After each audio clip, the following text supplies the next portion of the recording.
Mexico جي زپاتا تحريڪ جي اڳواڻ سب ڪمانڊنٽ مارڪوس چيو هو ته هر ڌاريو قابض سامراج پنهنجي قبضي ۾ آيل धरती जा वसीला खसींदो आहे ऐं पोइ कब्ज़े में आयल क़ौम जी धरती खसींदो आहे ऐं आख़िर में उन क़ौम जे अॻुवाणनि खां क़ौमी मौक़ुफ़ बि खसे वठंदो आहे।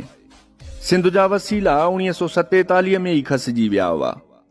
1973 जे आइन में धरती बि खसिजी चुकी आहे, पर 2023 खां सिंध जी क़यादत खां क़ौमी मौक़ुफ़ बि खसिजी वियो आहे ऐं हाणे न असां वटि वसीला आहिनि, न धरती जी मालिकी आहे, न ई असांजी क़यादत वटि कोई क़ौमी मौक़ुफ़ बाक़ी बचियो आहे।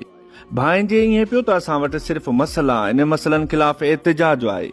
हिक मसइले खां पोइ वरी नओं मसइलो अॻुवाट ई तयारु आहे। नींगर नंढी जुमा घणा, कराची खां कश्मीर ताईं अॻुवाण सहकी पवनि था, पर मसइला खुटण जा ई न आहिनि, छो त असां वटि क़ौमी मौक़ुफ़ आहे ई कोन।